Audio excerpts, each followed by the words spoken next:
আল্লাহ এই দোকান ধ্বংস করে দিও। ইয়ো ভাই বিস্কুটের প্যাকেট কটে নাও। প্যাকেট ভাই 150 টাকা। ভাই কিছু কমাই রান না। না ভাই কম রান যায় না, সীমিত ব্যবসা ভাই। 10 কেটে অন্তত কম রান। ভাই 10 টাকা বের হইব। 10 টাকা বের হইব। হ্যাঁ ভাই। বড় লাগছে 400 টাকা।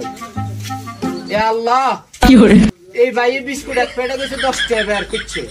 যদি এসে বেশি বের হয় আল্লাহ তাহলে এটা হারাম হয়ে যাবে। আল্লাহ তুমি এই দোকানের ব্যবসা বাণিজ্য ডাউন করে দিও, এই দোকান ধ্বংস করে দিও। আর যদি হাসা কথা কয় তাহলে আল্লাহ ব্যবসা বাণিজ্য বরকত দান করে দিও। আমিন। ইয়ো ভাই ভাই শুনেন শুনেন। ইয়ো ভাই ভাই মিছা কথা কইছি আপনার লগে। আর ইয়া 30 টাকা বের হইছে এই প্যাকেটে। ধরেন আপনি 10 টাকা লই যান। ভাই দোয়া করেন, বদদোয়া দিয়েন না ভাই, বদদোয়া দিয়েন না। তাহলে ভাই আপনি বদদোয়া উড়াইলেন। হে আল্লাহ আমি যে বদদোয়া দিছি আল্লাহ, আল্লাহ আপনি বদদোয়াটা ফিরে দিয়ে না আল্লাহ।